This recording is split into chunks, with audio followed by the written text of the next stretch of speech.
AP EAMCET 2024కి సంబంధించి full fee reimbursement రావాలంటే మనకు ఉండాల్సిన అర్హతలేంటి?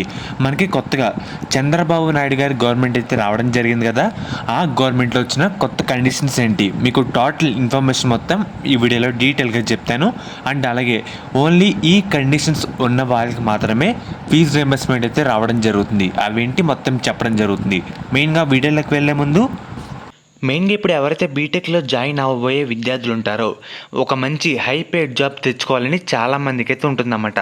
కానీ ఫోర్త్ ఇయర్లో ఒక జాబ్ లేదంటే ప్లేస్మెంట్ రాకపోతే చాలా ఇబ్బంది అయితే పడుతూ ఉంటాం. దానికోసం ఇండస్ట్రీ ఎక్స్పర్ట్స్ వాళ్ళు మనకి ఒక ఫ్రీ వెబినార్ అయితే కండక్ట్ చేస్తున్నారన్నమాట.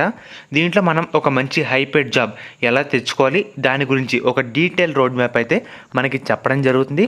మెయిన్గా దీని లింక్స్ కూడా మీకు డిస్క్రిప్షన్లో కామెంట్ సెక్షన్లో ప్రొవైడ్ అయితే చేయడం జరిగింది. అందరూ తప్పకుండా రిజిస్టర్ అయితే చేసుకోండి. మెయిన్గా మీ పేరు అండ్ అలాగే ఈమెయిల్, ఫోన్ నెంబర్ ఎంటర్ చేసి రిజిస్టర్ చేసుకోండి. ఇది కంప్లీట్లీ ఫ్రీ ఆఫ్ కాస్ట్ అన్నమాట. అందరూ ఈ అవకాశాన్ని యూజ్ చేసుకోండి.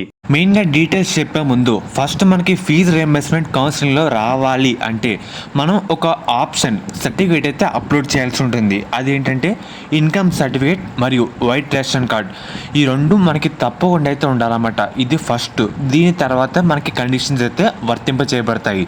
మెయిన్గా ఫస్ట్ వస్తున్నారు కదా, మన annual income, total family annual income వచ్చేసరికి 2.5 lakhs కన్నా తక్కువ అయితే ఉండాలి. ఇది ఫస్ట్ కండిషన్.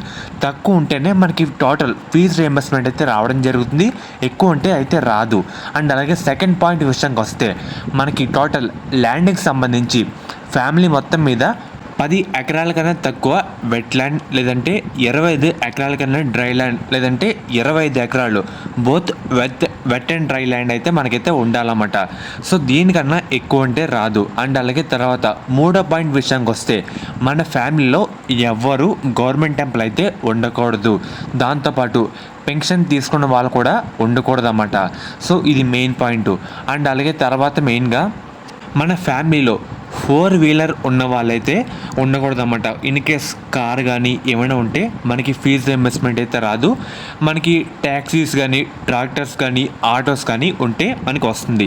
ఓన్లీ 4 వీలర్కి అయితే రాదన్నమాట.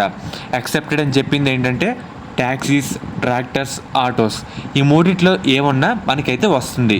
4 వీలర్ ఉంటే రాదు. ఇదైతే గుర్తుపెట్టుకోండి. అండ్ అలాగే తర్వాత ఐదో పాయింట్ విషయానికి వస్తే మన ఫ్యామిలీకి సంబంధించి 1500 స్క్వేర్ ఫీట్ కన్నా తక్కువ ఏరియా అయితే ఉండాలన్నమాట. సో దానికంటే ఎక్కువ ఉండే మనకైతే రాదు.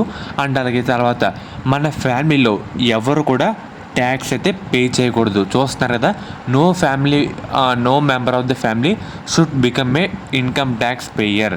చూస్తున్నారు కదా, ఈ 5 మనకి ఎవరైతే రూల్స్ ఉంటారో ఇవన్నీ కరెక్ట్గా ఉంటేనే మనకి ఫుల్ ఫీజు రీయింబర్స్మెంట్ అయితే రావడం జరుగుతుంది.